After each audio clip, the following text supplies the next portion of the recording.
하나님의 말씀 베드로전서 4장 7절 11절 말씀입니다. 신약성경 382페이지. 만물의 마지막이 가까웠으니 그러므로 너희는 정신을 차리고 근신하여 기도하라. 무엇보다도 뜨겁게 서로 사랑할지니 사랑은 허다한 죄를 덮느니라. 서로 대접하기를 원망 없이 하고 각각 은사를 받은 대로 하나님의 여러가지 은혜를 맡은 선한 청지같이 서로 봉사하라. 만일 누가 말하려면 하나님의 말씀을 하는 것 같이 하고 누가 봉사하려면 하나님의 공급하신 힘으로 하는 것 같이 하라. 이는 범사에 예수 그리스도로 말미암아 하나님의 영광을 받으시게 하려 함이니 그에게 영광과 권능이 세세 무궁토록 있느니라. 아멘. 대림절은 첫째 줄인데 두 가지 의미가 있습니다. 대림절 두 가지 의미. 첫 번째로는 육신의 몸을 입고 이 땅에 오신 성탄절을 축하하며 준비하는 시기고, 두 번째로는 그 주님께서 다시 오시겠다고 약속하신 날을 기다리며 다시 오실 주님을 기다리는 절기, 그래서 대림절이라 그렇게 이야기합니다. 예수님께서 육신의 몸을 입고 이 땅에 오시겠다고 하는 예언의 말씀이 456회가 기록이 되어 있습니다. 그 말씀대로 예수님께서 육신의 몸을 입고 이 땅에 오셨습니다. 그런데 아직 성경의 모든 예언이 성취됐지만 한 가지가 성취가 되지 않는 것이 있는데 그것이 바로 재림에 대한 약속입니다. 재림에 대한 약속은 1518번이나 신구약 성경에 나타나 있습니다.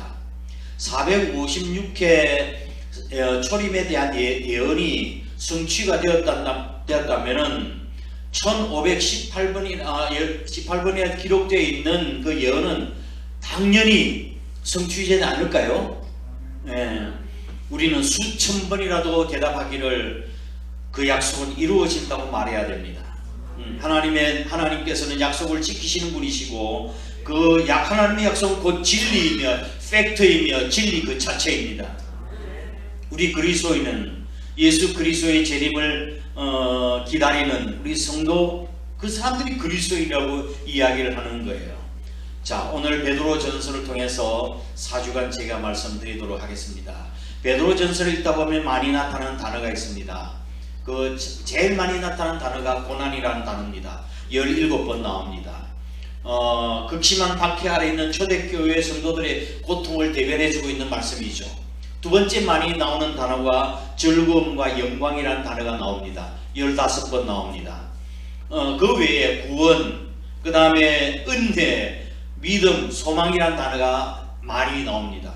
이런 반복되는 단어들을 통해서 베드로 사도가 무슨 말씀을 하려고 하시는지 우리는 짐작할 수 있겠죠. 계속 학교에서 선생님이 계속 이거 이야기하면 그 시험 문제 나오는 거 알지요? 그렇습니다. 베드로가 계속해서 반복해서 이야기하고 있는 내용은 어떤 내용을 말씀하고자 하는 거예요. 비록 우리가 그리스도인이 이 땅의 고난과 고통과 어려운 가운데 살고 있지만 하나님을 바라보고 다시 오실 예수님을 소망하며 믿음으로 살아가는 사람들에게는 반드시 그 고난을 받고 영광으로 바꿔주시겠다는 메시지가 바로 베드로 서신의 약속인 것입니다. 아멘. 자, 7절 말씀을 한번 보실까요? 만물의 마지막이 가까웠으니 그러므로 너희는 정신을 차리고 근신하여 기도하라. 아멘. 그런데 이 원어 성경에 보면은 글자 하나가 빠져 있습니다. 헬라어 원문에 보면은 이렇게 되어 있어요. 죄송합니다. 몰라도 돼요. 몰라도 됩니다. 판톤 데토 텔로스 앵기켄이라고 하는 이게 헬라어, 만물의 마지막이 가까웠으니 라는 뜻이에요. 여기 판톤이라고 하는 이 말씀의 내용은 all things, 모든 일, 그러니까 만물이라는 뜻이죠. 그 다음에 텔로스라고 하는 말은 끝, 마지막, 그런 뜻이에요. 끝, 마지막. 앵기켄이라고 하는 단어는 가까웠다 하는 뜻입니다. 만물의 마지막이 가까웠다. 그런데 여기 빨간 걸 쓰는 거 있죠. 제가 이 말씀 드리려고 하는 거예요.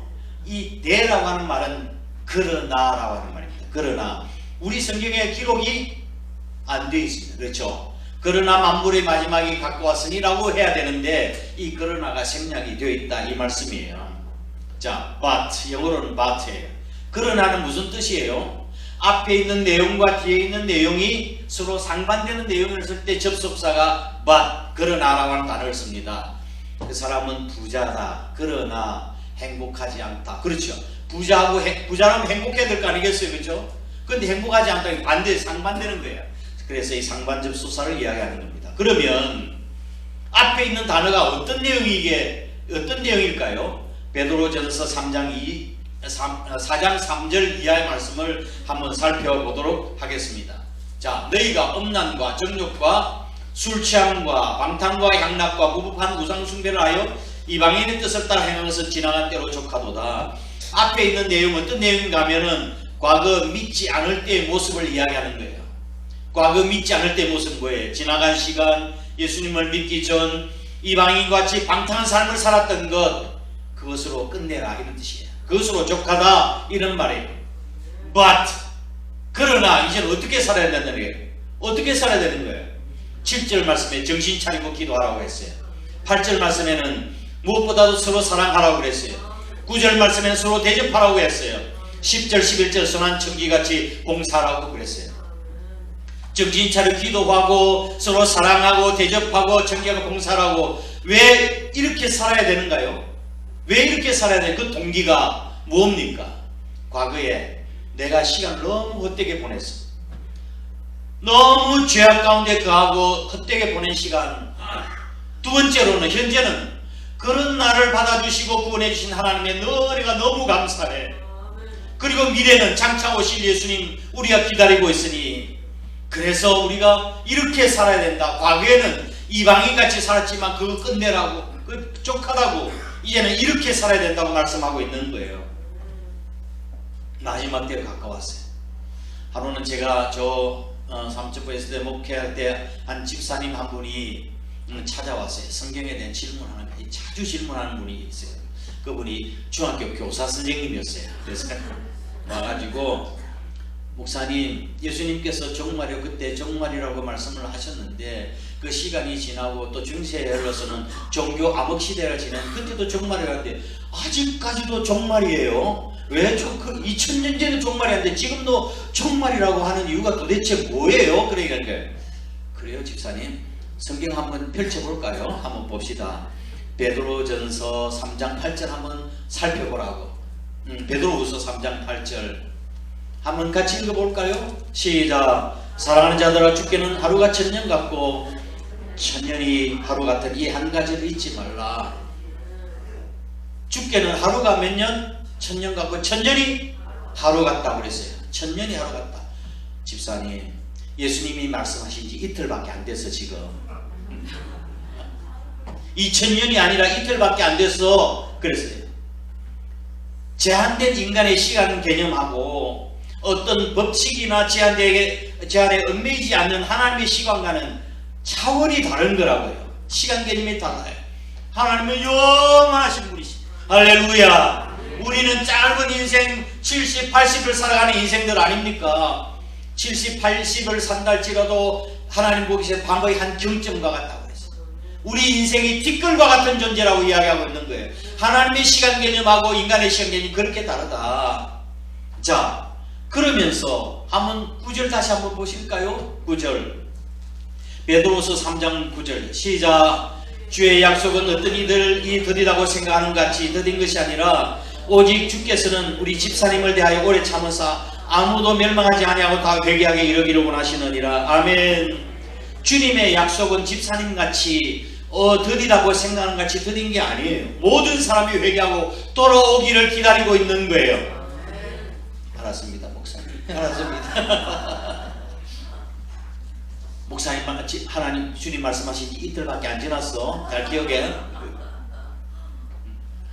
유대인 탈무드에 보면은 이런 내용이 있습니다. 한 번은 아브라함이 자기 장막 앞에서 앉아 있는데 그 날은 뜨겁고 지나가치는 길손이 땀을 뻘뻘 흘리면서 너무나 피곤하고 지친 모습이었어요. 그래서 너무 안타깝게 여기서 오시라고, 좀 들어오시라고, 그래서 좀 쉬어가시라고. 그래서 그의 아내 사라에게 시원한 우유와 빵을 가져다서 대접을 해드렸습니다.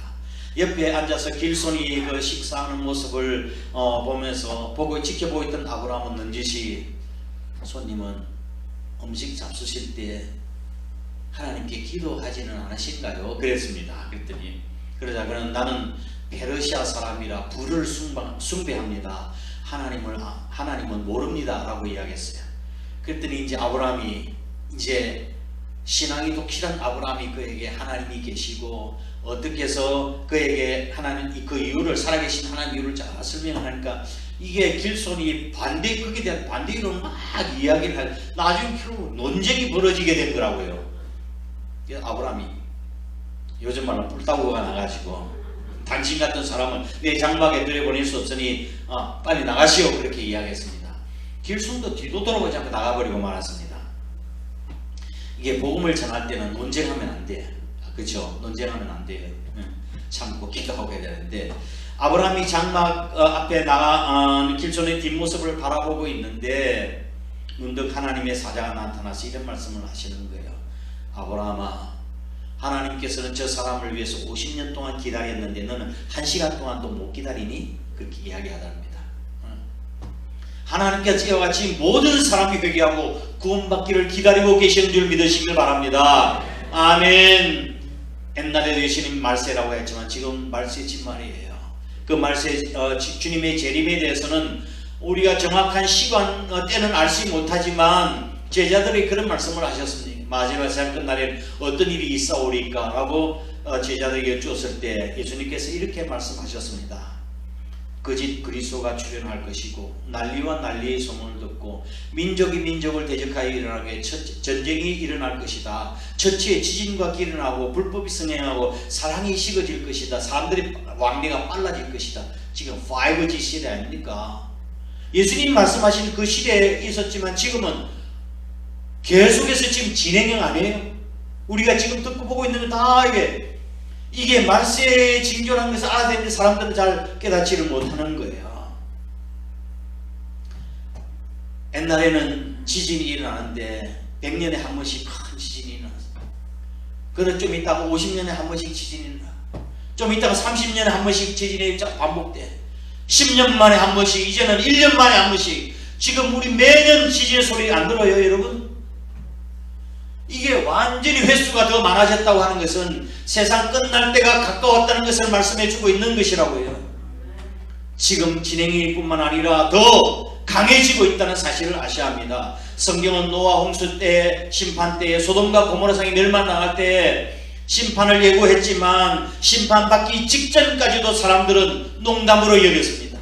농담으로, 이 벌건대 낮에 무슨 홍수가 온다고 하냐, 이렇게 우리가 잘 먹고 잘 사는데 무슨 유황불로 심판하신다냐고 농담으로 여겼습니다. 롯의 사위들도 농담으로 여겼더라고 그렇게 하지 않았습니까?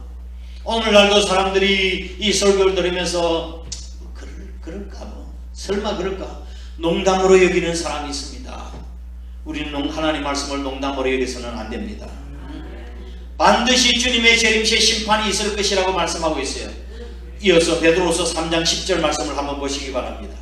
그러나 다시 읽겠습니다. 시작. 그러나 주의 날이 도적같이 오리니 그날엔 하늘이 큰 소리로 떠나가고 체질이 뜨거운 물에 풀어지고 땅과 그 중에 있는 모든 일이 다 드러나리. 제가 지금 수요일날 요한계시록을 강의하고 있어요.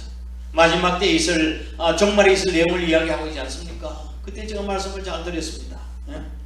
앞으로 이게 하나님께서 계속해서 인을 뗄 때 재앙이 임하고 그 다음에 나팔을 불 때 재앙이 임하고 그 다음에 또 대접을 이제 7 대접을 쏟게 되시는 것을 지금 보고 있는데 계속해서 인 떼고 나팔 대접 재앙이 있다고 하는 것은 점점 강도가 심해질 뿐만 아니라 반드시 이루어진다고 하는 사실을 강조하고 있는 거라고 성경이.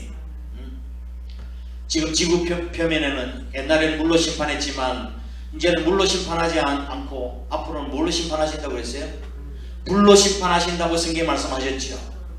지금 지구 표면 밑에는 6,000도씨가 벌펄 끓고 있는 마그마가 지금 끓고 있습니다.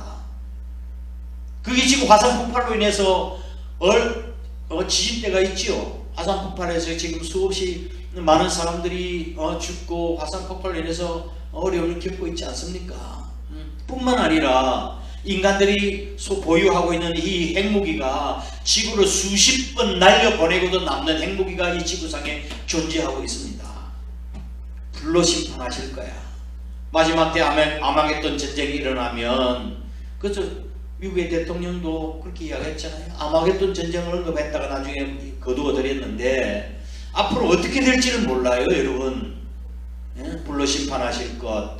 자, 어떻게 말씀하시는지 11절 말씀을 다시 한번 보실까요? 베드로후서 3장 11절. 이 모든 일이 이렇게 풀어지리니 너희가 어떠한 사람이 되어야 마땅하냐. 일이 이렇게 진행될 거라 할 말씀이죠. 어떤 사람이 되어야 마땅하냐라고 묻고 계시는 거예요. 이 질문에 대한 답이 어떤 답입니까? 예수님께서는 마가복음 13장 32절에서 37절에서 이렇게 말씀하셨습니다. 33절 말씀 보면 주의하라, 깨어있으라. 그때가 언제 일는지 알지 못한다고 말씀하셨습니다.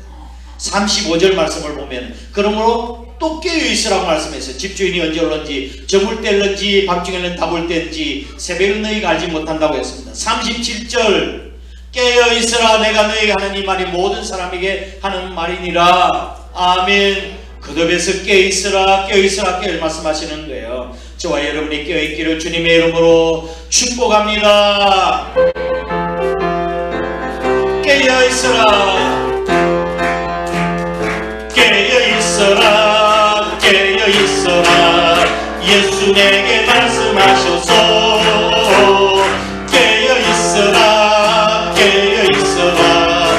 예수 내게 말씀하셔서 할렐루야. 깨어있다네, 나는 깨어있다네. 할렐루야. 깨어있다네, 나는 구원받으라, 구원받으라, 구원받으라. 예수 내게 말씀하셔서 구원받으라, 구원받으라. 예수 내게 말씀하셔서 할렐루야. 구원받았네, 나는 구원받았네. 할렐루야. 구원받았네, 나는 축복받으라, 축복받으라, 축복받으라. 예수 내게 말씀하셔서 축복받으라, 축복받으라. 예수 내게 말씀하셔서 할렐루야. 축복받았네, 나는 축복받았네. 할렐루야. 축복받았네, 나는 축복받았네. 할렐루야.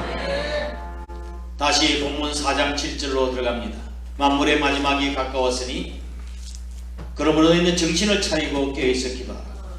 정신을 차리고라고 하는 이 말씀의 내용은 흐리멍텅하지 말라는 뜻입니다. 흐리멍텅하지 말고 절박한 심정을 가지고, 그런 뜻이에요. 근신하라고 하는 것은 방종, 방탕, 술 취하지 말라, 이런 말씀이에요. 이 종말은 언제인지 알 수 없는 거예요. 그래서 정신 차리고 깨어 있어야 합니다. 종말에는 두 가지 종말이 있어요. 첫 번째는 개인적인 종말, 하나는 우주적인 종말, 세상적인 종말이 있어요. 개인적인 종말에는 하나님이 우리의 영혼을 불러가시면 그게 개인적인 종말이에요. 불러가면 그것이 끝이잖아요. 세상적인 종말은 이 지구의 종말을 이야기하는 것입니다.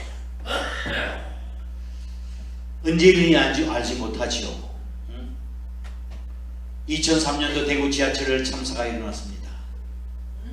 그 2014년에 세월호 참사가 일어났고, 올 한해 또한 이태원 참사가 일어났습니다.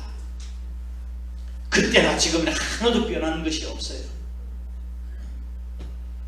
그때 대구 지하철 참사 때에 선교사 한 분이 그 지하철을 타고 있었습니다. 아프리카 선교사 훈련을 마치고 난 뒤에 IMF 간사로 발령났는데 사고가 났던 거예요. 핸드폰으로 형제들에게 메시지를 보냈습니다. 지금 나를 위해서 좀 기도해 주세요. 나 지금 죽어가고 있습니다. 집사님 한 분이 메시지를 보냈어요. 사람 부인과 딸에게 내가 먼저 천국 간다. 신앙생활 잘하고 천국에서 만나자. 그리고 이어서 목사님한테 또 보냈어요. 목사님 죄송합니다. 저 먼저 천국 갑니다. 걱정하지 마십시오. 나중에 뵙겠습니다. 마지막을 위해서, 인생의 종말을 위해서 기도해야 합니다. 기도로 여러분 앞날을 준비하시길 주의 이름으로 축복합니다.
정신 차리고 기도하라고요. 종말을 준비하라고요.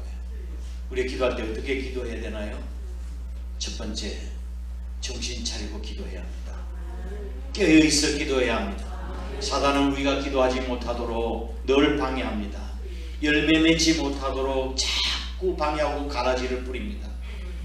마태복음 13장 25절 말씀을 보면 사람들이 잘 때 그 원수가 와서 혹시 가운데 가라지를 더 뿌리고 갔다고 이야기했습니다. 잘 때는 뭘 뜻하는 거예요? 잘 때에 더 뿌리고 갔다. 기도하지 않을 때를 이야기하는 것입니다. 그 원수가 누군가요? 사단이 그런 겁니다. 우리가 기도하지 않을 때 사단이 와서 가라지를 더 뿌리고 갑니다. 우리가 기도하지 않으면 우리의 심령 속에 가라지가 생기고 잡초가 자라나게 되는 것입니다. 그런데 13장 25절 이 말씀의 내용 앞에는 어떤 내용이 있어요? 어떤 내용이 13대인가요? 네 가지 토양의 비유가 있죠. 네 가지 마음밭의 비유. 길가에 떨어진 씨, 돌짝밭에 떨어진 씨, 가시밭에 떨어진 씨, 옥토에 떨어진 씨. 옥토에 떨어진 씨는 아무런 어림없이 30배, 60배, 100배의 결실을 맺었죠. 그런데 그 말씀 바로 뒤에 13장 25절이 나오는 거예요. 우리의 심령이 아무리 옥토라 한달지라도 기도하지 아니하면, 가꾸지 아니하면 잡초가 자라나기 시작한다는 말씀입니다. 곡식이나 화초는 가꾸어도 힘든데 왜 가라지는 잡초는 가꾸지 않았는데도 거름을 주지 않는데 왜 그렇게 잘 자라는가요? 우리의 심령도 마찬가지입니다. 기도하고 내 심령을 갈았고 말씀을 통해서 그렇게 그것도 힘든데, 아니 우리 마음밭에 가라지는 어떻게 그렇게 잘 자랍니까? 만약에 그저 밭을 한번 보십시오. 가만 내버려두면 온전히 풀밭으로 돼가지고 못 쓰게 되는 거라고요. 우리의 심령도 마찬가지입니다. 우리가 기도하지 아니하고 마음밭을 갈지 아니하면 우리의 심령 속에 잡초가 우거져서 우리의 심령이 그렇게 망가지게 된다는 말씀입니다. 기도로 여러분의 심령의 밭을 갖고 가시기를 주의 이름으로 축복합니다. 아멘. 두 번째, 어떻게 기도해야 합니까? 억지로 기도해서는 안 되고 기쁘게 기도해야 합니다. 기쁘게. 신앙생활은 억지로가 아니라 기쁨으로 해야 돼요. 우리 여러분이 억지로 하려고 하니까 힘든 거예요. 피곤하지요. 억지로 하려고 하니까. 그러니까 기쁘게 하면은 즐거운 거예요. 기도 생활도 마찬가지입니다.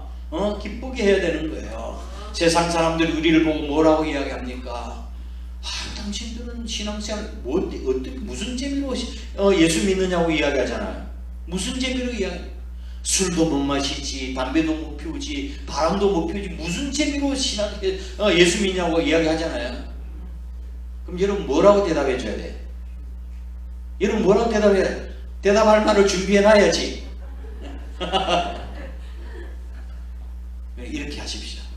예수 안 믿고 무슨 재미로 사나요? 예수 안 믿고 무슨 재미로 사느냐고. 예수 믿어보면 재미가 있죠. 무슨 재미가 있어요? 기도 응답의 재미예요. 신앙생활 어떻게 하는 겁니까? 왜 합니까? 기도 응답 받는 재미로 하는 거라고요. 하나님 앞에 기도와 응답받고, 이야 하나님 살아계시는구나, 나의 문제 해결해 주시고 도와주시고 함께 해주시는구나, 얼마나 기뻐요. 기도의 응답의 경험을 해본 사람이 기도하는 거예요. 공부 잘하는 학생, 어떤 학생 공부 잘해요? 공부하는 것이 재밌어야 공부가 잘 되는 걸 성적이 쑥쑥 올라가지. 지도 공부하기 싫으니까 성적 안 올라갑니다. 어떤 사람이 어떤 사업을 잘하나요? 어떤 사람이 사업하는 것이 재미있으면 그 사람 사업이 잘 되는 거예요. 성공하는 거지. 예? 아이고, 또 내가 나가야 되나요? 신앙생활 잘하는 사람, 어떤 사람 잘하는 거예요? 기쁨으로 하는 거예요. 기도는 의무이기도 하지만 그 이전에 특권이라는 사실을 기억하셔야 합니다. 기도는 의무이기 이전에 특권이다. 시작. 우리 한 사람 교회들이 머리 나쁘다고 누가 이야기하네. 기도 하고 싶어서 해야 합니까? 억지로 해야 합니까? 하고 싶어서 해야 되지. 옆에 분랑 인사하겠습니다. 기쁨으로 합시다. 아멘. 우리의 신앙생활은 기도의 분량만큼 성장하고, 우리 교회 부흥은 기도의 소리만큼 부흥하는 줄 믿으시길 바랍니다. 기도를 빼놓고 신앙생활 이야기할 수 있을까요? 응? 기도를 빼놓고 어떻게 신앙생활을 할 수 있나요? 응? 그래서 기독교를 일컬어서 기도교라고 이야기하는 거예요. 기도를 빼놓고 신앙생활을 어떻게 설명할 수 있습니까? 기도의 복병 되시기를 주의 이름으로 축복합니다. 어떻게 기도해야 됩니까? 세 번째는 선한 목적을 가지고 하나님의 영광을 위해 살겠다는 마음 가지고 기도해야 돼요. 내 욕심, 내 개인적인 소원을 이루기 위해서 기도하는 것이 아니라 모든 일을 통해서 하나님께 영광을, 선한 목적을 위해서. 축구하는 선수들 보면 축구 넣고 기도 들은 거 하면, 야, 그런 거 눈물 안 나요? 저만 눈물 나나? 뭐 대상 타고 난 뒤에 하나님께 영광 돌려야 돼. 야, 그런 분 보면 감동이 오지요. 그 선한 목적을 위해서, 하나님 영광을 위해서 살겠다고 그렇게 기도하셔야 돼요. 하나님께서는 그런 기도의 사람을 지금도 찾고 계십니다. 기도는 하나님과 동력하는 거예요. 동력하는 것, 얼마나 영광스러운 일입니까? 세상 사람들이 같이 동업하자 하는데 하나님이 동업하잖아요. 우리는 하나님의 동업자예요. 여러분이 교회를 위해서 기도하고 주의 영을 위해서 기도하고 복음 사역자를 위해서 기도하면 그것이 곧 동력이에요. 같은 일을 했으니까 하나님 나라에 가서 같이 상급 받을 거 아니에요. 그래서 열심히 나와서 좀 기도하시라고요. 하늘의 상급을 쌓으시길 주의 이름으로 축복합니다. 특별히 주의 종을 위해서 기도 많이 하십시오. 목회자의 목회의 승리는 첫 번째로는 희생적인 어머니의 뜨거운 사랑의 어머니의 기도가 있어야 되고, 두 번째는 희생적인 아내의 기도가 있어야 되고, 세 번째는 충성스러운 성도의 기도가 있어야 목회 사역에 승리할 수 있는 거예요. 여러분이 충성스러운 기도의 동력자들이 되시길 주의 이름으로 축복합니다. 이 세상의 가장 큰 힘과 무기가 뭘까요? 미사일인가요? 가장 큰 무기와 힘은 기도입니다. 왜 그렇습니까? 하나님의 손을 움직일 수 있기 때문에 그렇습니다. 하나님의 보좌를 움직일 수 있기 때문에 그렇습니다. 이 능력을 활용하지 못하는 성도들이 너무나 많아요. 기도에는 세 가지 패턴이 있다고 사도 바울이 말씀하고 있어요. 기도에는 세 가지 패턴. 첫 번째로는 전쟁에서 승리하기 위해서 생명을 걸고 기도하는 군인과 같은 기도가 있고, 두 번째로는 경기장에서 상을 얻기 위해서 달려가는 경기자와 같은 기도가 있고, 세 번째로는 떼약볕 에서 밭을 매며 씨를 뿌리며 열매를 거두기 위해서 땀을 흘며 애쓰는 농부의 기도가 있다고 말씀합니다. 군인 같은 기도, 운동선수와 같은 기도, 농부의 필사적인 기도가 우리에게 있어야 되는 거예요. 목사님 기도 좀 하라. 목사님 저는 집에서 기도해요. 저는 밥 먹으면서도 기도합니다. 네. 잠잘 때 기도하고 자요.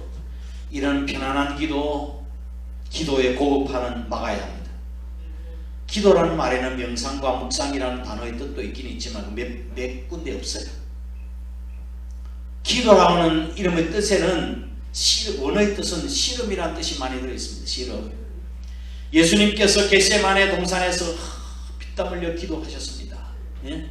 흐르는 땀방울이 나중에 핏방울같이 됐다고 그랬어요. 아마 너무 스트레스를 받아가지고 모세 혈관이 터진 것 같아요. 핏방울로 됐다고. 예수님께 기도한 동산의 이름이 뭐예요? 겟세마네.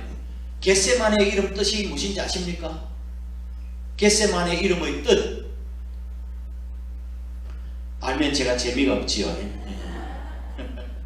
내가 이야기할 것이 없어. 나는 알아버리면. 겟세마네라고 하는 뜻은 기름을 짜는 틀이라는 뜻입니다. 기름을 짜는 틀. 예수님께서 그렇게 기름을 짜는 뜻이 하나님 앞에 기도하실 거예요.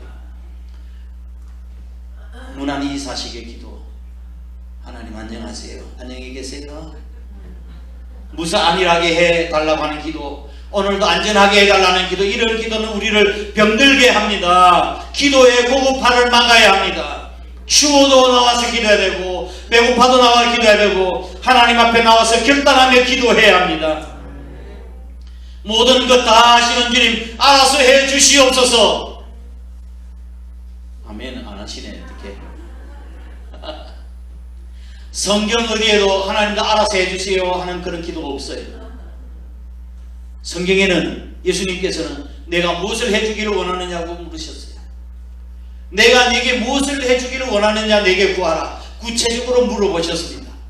예, 제가 보기를 원합니다. 제 딸이 낫기를 원합니다. 낫기를 원합니다. 고쳐주시옵소서.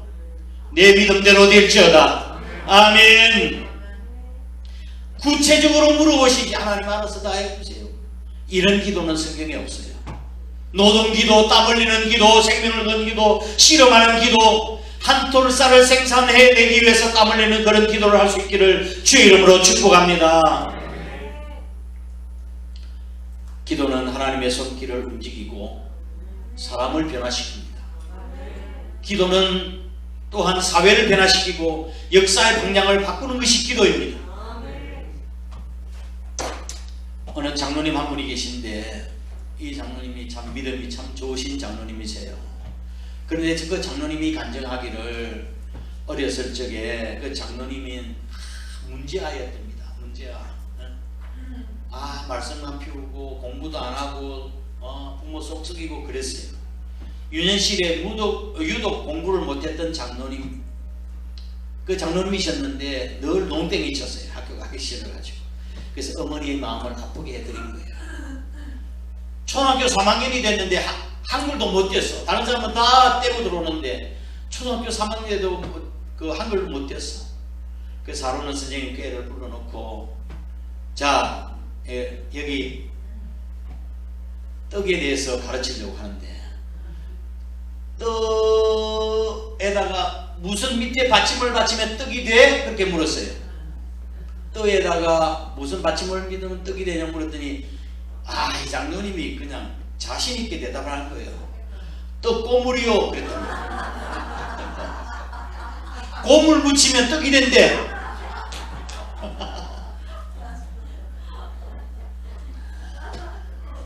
그날 다음날 어머니가 선생님한테 불려갔습니다. 학습 취진하였어요. 그런데 그날 이후 어머니가 너무 속상하고 그러니까 장로님이 자는 도중에 기도를 한 거예요. 장로님이 자다가 분위기 어린 애였죠. 그래서 자다가 분위기 이상 딱 눈을 떴는데 엄마가 눈물을 흘리면서 뚝뚝 눈물을 기도했더니 그때 어머니의 눈물로 인해서 그 삶이 완전히 바꿔지게 된 거예요. 그 신앙생활 잘해서 훌륭한 장로님이 되신 거예요. 이런 기도의 힘은 사람을 바꿉니다. 사회를 바꾸고 또한 역사의 방향을 바꿉니다. 하나님께서는 2장 21절 말씀에 보면 내가 하늘과 땅을 진동시키리라 그렇게 말씀하셨어요. 내가 하늘과 땅을 진동시키리라. 하늘과 땅을 진동시키는 힘, 성령의 능력, 거룩한 힘 탐내시기를 바랍니다. 사모하시기를 바랍니다. 우리 환경이 아무리 어렵다 할지라도 힘든 상황에 한다 할지라도 기도합시다. 기도는 만사를 변화시키는 거예요. 자, 한번 따라 해보실까요? 힘있게 주여 나에게 기도의 능력을 주시옵소서. 주여 성령의 능력을 주시옵소서. 주여 사명 감당하게 해 주옵소서. 아멘. 기도하시길 바랍니다. 말씀을 정리하겠습니다. 얼마 전에 국민일보에 이런 기사가 났습니다.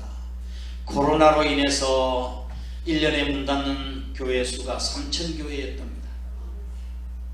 코로나로 인해서 교회 문 닫는 수 1년에 3,000개. 생각했던 것보다 점점 교회 개척이나 미자립 교회 또 소액교회가 어려워지고 있다는 거예요.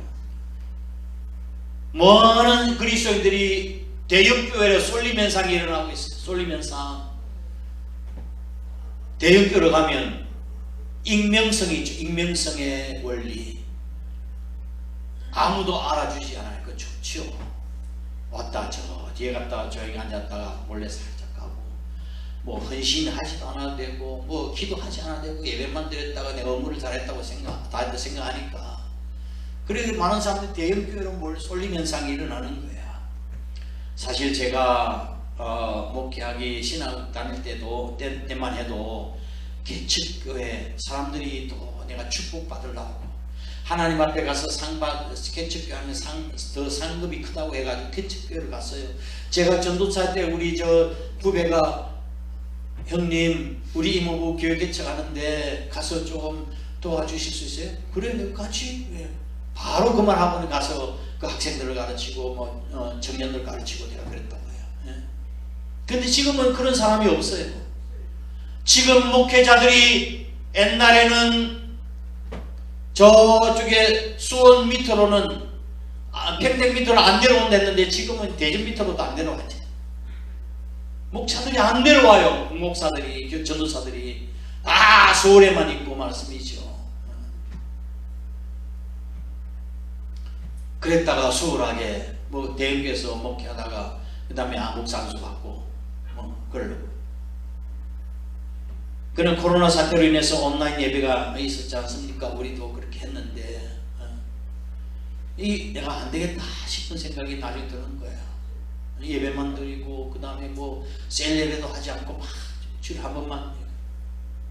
지금 시골교회 우리 충남지방의 시골교회에 지금 문제가 많아요.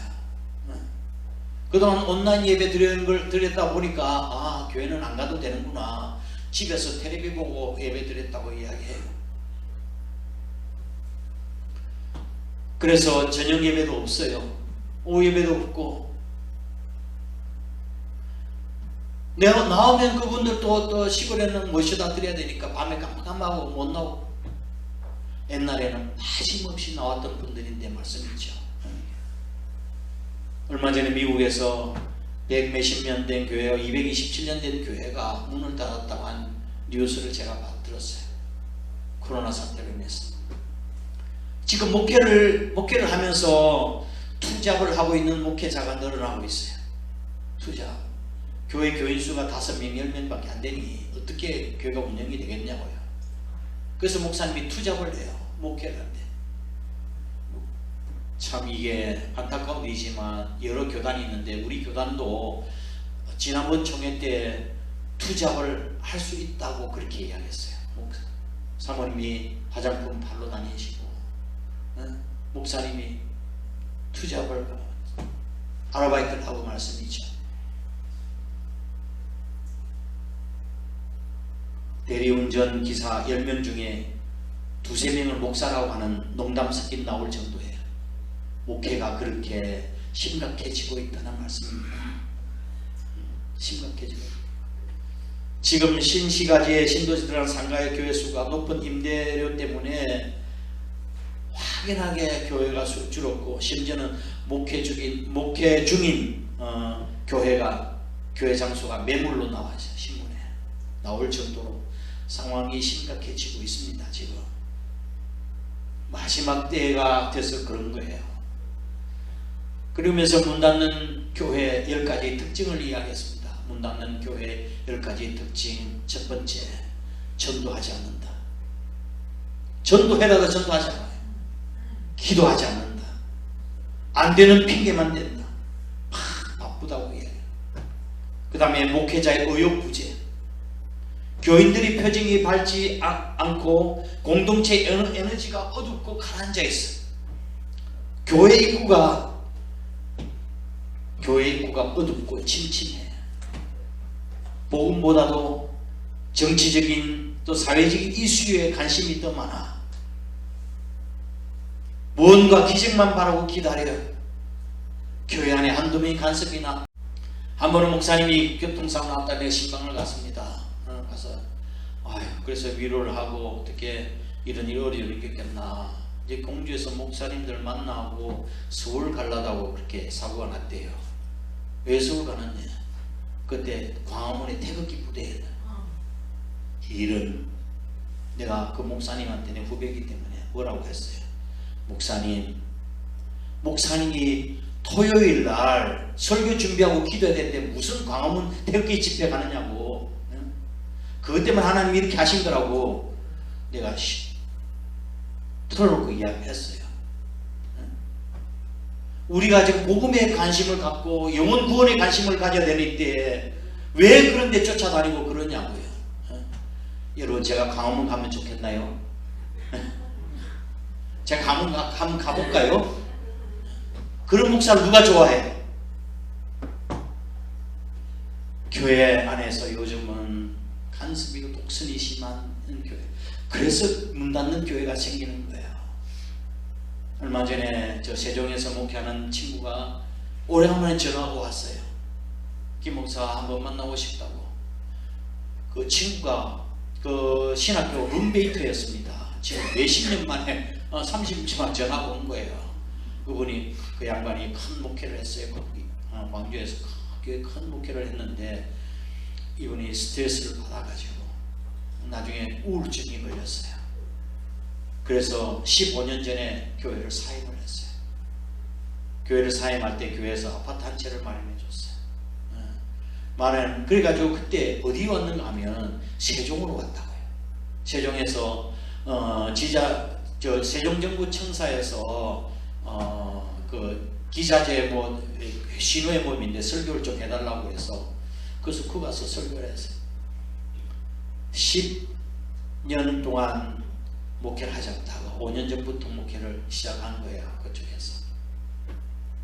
그러면서 한번 만나고 싶다고 오라고 그랬지요. 와서 아유 너무 반갑다고. 그래서 장금희 식당에서 같이 식사하고 이야기를 했는데, 자기가 세종지방에서 공주직에서 심판위원장이래요. 소송이 걸고 오면 이제 그걸 조정하고 하는 심판위원장인데, 어느 교회 장로가 목사를 고소를 한 거예요. 교회 나가라고 고소를 하고. 그래서 이게 참 너무 난처하다고. 근데 이 장로님이 교회에서 목회자를 그렇게 쫓아내는 장로였어요. 11조는 교회 11조 안 해요. 다 모아놓다가 지방 내에 무슨 어려움이 있을 때 막 도와주고 자기 편을 만드는 거예요. 그 장로, 자기 후배 장로들 다 자기 편에 만드는 거예요. 그래서 또 이 목사를 쫓아낸다고 하는데 이게 또 이게 서로 이제 싸움이 붙은 거예요. 이 화해를 해야 되는데 이거 어떻게 해야 되느냐고. 우리 지방에 있다가 쭉 간 사람이었어요. 그거 잘 아느냐고. 그 외삼촌 되는 분이 여기 있는데 한번 좀 잘 이야기해서 좀 잘 화해했으면 좋겠다고 그렇게 이야기했어요. 그래서 오늘날 장로가 죽어야 교회가 산다는 말이 생겼어요. 목사가 죽어야 교회가 산다는 말이 그래서 생긴 거라고요. 독선과 고집으로. 그래서 교회가 문 닫는 교회가 많은 거예요. 우리는 하나님의 뜻을 앞세우고 기도를 앞세우고 말씀을 앞세우는 그런 삶을 살아야 될 줄 믿습니다. 사도 베드로는 말씀에 참 우리들에게 이렇게 말씀하십니다. 만물의 마지막이 가까웠으니 그러므로 너희는 정신을 차리고 깨어서 기도하라고. 이 말씀은 베드로의 뼈아픈 실수에서 나온 말이에요. 그 뼈아픈 실수에서 어떤 실수했나요? 예수님께서 겟세마네 동산에서 십자가 사역을 앞두고 정말 피땀 흘린 그런 눈물의 기도를 드리시는데 베드로야, 내 마음이 너무 아파서 힘들어 견딜 수가 없어. 너도 같이 나와 함께 좀 깨어서 기도해줘. 그렇게 예수님 말씀하셨는데 그럼에도 불구하고 베드로는 잠만 굴불 자고 있었어요. 와서 또 잠자고 또 잠자고. 너희가 한 시간도 이렇게 좀 깨어있을 수 없느냐고 책망하셨어요. 결국 그는 예수님을 모른다고 세 번이나 부인하고 수제자로서의 삶에 실패하고 말았지요. 그 다음에 그가 나중에 다시 한번 주님이 회복해 주시는 은혜를 가지고, 그래서 오늘 이 말씀을 하시는 거예요. 내가 실패한 경험을 가지고 깨어서 정신 차리고 기도하라고. 기도는 신앙생활의 영적 호흡과 같은 거예요. 기도하지 않으면 영적 생명이 시들고 죽습니다.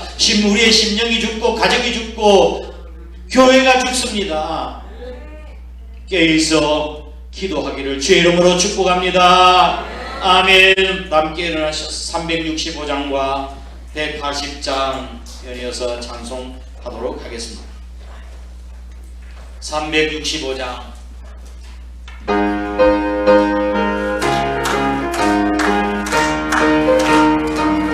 자기 마음속에 근심 있는 사람 주 예수 앞에 아뢰어라. 슬픈 마음 있을 때에 하고 주 예수께 아뢰라. 주 예수 앞에 아뢰어라. 주 우리의 친구니 무엇이나 근심하지 말고 주 예수께 아뢰라. 눈물 나며 기쁜 한숨 쉴 때 주 예수 앞에 아뢰어라. 은비한 죄 내게 있더라도 주 예수께 아뢰아멘. 주 예수 앞에 아뢰어라. 주 우리의 친구니 할렐루야. 무엇이나 근심하지 말고 주 예수께 아뢰라. 괴로움과 두려움이 있을 때 주 예수 앞에 아뢰어라. 내일을 염려하지 말고 주 예수께 아뢰아멘. 주 예수 앞에 아뢰어라. 주 우리의 친구니 무엇이나 근심하지 말고 주 예수께 아뢰라. 죽음 앞에 겁을 내는 자여 주 예수 앞에 아뢰어라. 하늘 따라 바라보는 자여 주 예수께 아뢰아멘 아멘. 주 예수 앞에 아뢰어라. 주의 친구니 무엇이나 근심하지 말고 주 예수께 아뢰라. 하나님의 나팔소리 하나님의 나팔소리 전진 인동할 때에 예수 영광 중에 거룩하시고 천사들 세계 만국 모든 곳에 노래 구원받은 성도들을 모으리. 나팔 불 때 나의 나팔 불 때 나의 나팔 불 때 나의 잔치 참여하겠네. 구름 속에 잠자는다 그때 다시 일어나 영화로 부활 승리 얻으리. 주가 택한 모든 성도 구름 타고 올라가 주의 불을 배우리. 나팔 때 나의 이름 나팔 때 너의 이름 나팔 때 우리 이름 부를 때에 잔치 참여하겠네. 주님 다시 오실 날을 우리 알 수 없으니 항상 기도하고 깨어있어. 아멘. 기쁨으로 본 앞에 우리 나가서 그때까지 참고 기다리겠네. 나팔 불 때 나의 나팔 불 때 너의 이름 나팔 불 때 우리 이름 부를 때에 잔치 참여하게. 주님 다시 오실 날 주님 다시 오실 날을 우리 알 수 없으니 항상 기도하고 깨어있어서 기쁨으로 보좌 앞에 우리 나가서 그때까지 참고 기다리. 아멘. 때 나의 이름 나팔 불게 너의 이름 나팔 불게 우리 이름 부를 때에 잔치 참여하겠네. 아멘. 함께 기도하겠습니다. 사랑하는 성도 여러분, 문제가 있으십니까? 해결되지 못한 것이 있으십니까? 영적인 힘을 잃었습니까? 내일이 염려됩니까? 기쁜 한숨이 있으십니까? 기도하시길 바랍니다. 부르짖고 기도해 보시기 바랍니다. 주님 오실 때가 가까웠습니다. 깨어 근신하여 기도하라고 말씀하십니다. 육신의 일에 세상 일에 얽매이고 세상 잠에 취해 있으면 주님 만날 수 없습니다. 지금 하나님께서 계속해서 우리에게 기도하라는 메시지를 지금 보내고 계십니다. 주여 깨어있게 하여 주옵소서. 기도하게 하옵소서. 사명 감당케 하옵소서. 부흥하게 하여 주옵소서. 민족 살게 해 주옵소서. 쓰임받게 해 주옵소서. 동성으로 주의 삼장부로 기도합니다. 주여 주여 주여. 은혜로우신 하나님 아버지, 이 시간 임재하여 주시옵소서. 냉랭했던 심정, 이 시간 심정 뜨겁게 하여 주옵소서. 잃어버린 주님에 대한 사랑 회복시켜 주시고 기도하지 못한 죄를 용서하여 주시옵소서. 깨어 기도하게 하시고 주신 사명 감당할 수 있도록 도와주옵소서. 그리하여 닫혀진 기도의 문 열려지게 하시고 막혔던 삶의 문제가 해결되게 하시고 안전배의 신앙이 이 고침받는 역사 있게 하여 주시옵소서. 기도하지 못했던 심령들이 기도의 용사되게 하시고 인간적인 지식과 경험으로 주의 일을 하려고 했던 것 용서해 주시고 무릎으로 일하게 하여 주시옵소서. 성령의 궁금하신 힘으로 기도하게 하시고 삶의 물을 이고 원체는 기도의 삶을 회복할 수 있게 하여 주옵소서. 우리가 많은 것을 지금 보고 있다 할지라도 우리가 관심 밖의 삶을 살았던 것을 용서하여 주시고 우리가 귀는 밝을지라도 아버지 하나님 듣지 아니하는 것처럼 살아가는 죄의 불순종을 용서해 주시고 그 아버지 하나님 우리 다시 한번 새롭게 되어진 역사 있게 하여 주시옵소서. 시온아 깰지어다 깰지어다 내 힘을 입을지어다 예루살렘아 새 힘을 입을지어다. 주님 말씀해 주셨던 것처럼 새롭게 하여 주시고 능력 주시고 힘있게 하여 주시옵소서. 우리의 심령을 소생케 시켜주시고 헌신된 사역자 주님을 위해서 목숨 바치는 인자 하나님의 뜻을 따라 복음을 위해 사는 사명자들이 우리를 일어날 수 있도록 하나님이 축복하여 주옵소서. 우리 한 사람께 일어나서 빛을 발하는 교회에게 도와주시옵소서. 열방이 빛으로 나오게 하시고 수많은 무리가 광명하는 역사가 있도록 하나님 복을 다하여 주옵소서. 이 민족을 하나님이 불쌍히 여겨 주시옵소서. 하나님의 사랑과 은혜를 잊어버리는 민족 되지 않게 하여 주시고 이 민족 과거의 잿더미 위에서 하나님의 은혜로 일으켜 세워주신 하나님의 은혜를 망각하지 않게 하시고 두렵군데 우리가 우리 자신과 능력으로 일을 이루었다고 교만하지 않도록 하나님이 도와주시고 아버지 하나님께 영광 돌려드리게 하여 주옵소서. 지금 이 땅에 불의와 불법이 승하고 공의가 땅에 떨어지며 영적으로 도덕적으로 타락의 길로 들어서고 있습니다. 왕만 이 땅에 아버지 하나님 보험을 주시옵소서. 주시옵소서. 이 민족을 새롭게 하여 주시옵소서. 심판날이 누가 같이 임한다 하더라도 깨어 기도함으로 승리하게 하시고 죄인의 눈물을 주의 병에 담으시고 내 개인과 가정과 교회와 자녀들이 나라 민족이 구원받지 못한 영혼들을 위해서 기도할 때 그 영혼들이 새롭게 되어지는 귀한 역사가 있게 하여 주시옵소서. 만물의 마지막이 가까웠으니 정신 차리고 근신하게 기도할 말씀에 순종하겠습니다. 기도의 대물이 되고자 일어섰습니다. 하나님 우리의 은신을 받으시고 오직 하나님이 기뻐 받으시는 거룩한 산제물 되게 도와주시옵소서. 우리 교회의 아버지 하나님 기도의 제물 되겠습니다. 하나님 역사하여 주시고 우리 안을 깨어 기도하는 삶을 살아가도록 하나님의 축복을 허락하여 주시옵소서. 우리의 심령이 살고 우리의 가정이 살고 우리 교회가 일어나는 역사가 있도록 하나님의 축복을 더하여 주옵소서. 우리 성도 한 사람 한 사람이 정말 새벽 이슬과 같은 아름답고 깨끗한 아버지 하나님 순결한 신앙 가지고 열정적으로 주님을 섬기며 주님의 마음을 시원케 드리는 우리 성도 되도록 축복하여 주시옵소서. 아버지 하나님 이 시간에 외나는 식구들 군에 가 있는 귀한 아들들 아버지는 부득이해서 출판 성도들과 병상에 있는 식구들 어느 곳에 있든지 하나님께서 눈동자가 지켜보고 인도하여 주시옵소서. 이 빈자를 채워주시고 앞으로 우리가 나가서 한 주간 동안 삶을 살 동안 주님의 향기를 바라는 삶을 살아갈 수 있는 저들 되게 도와주옵소서.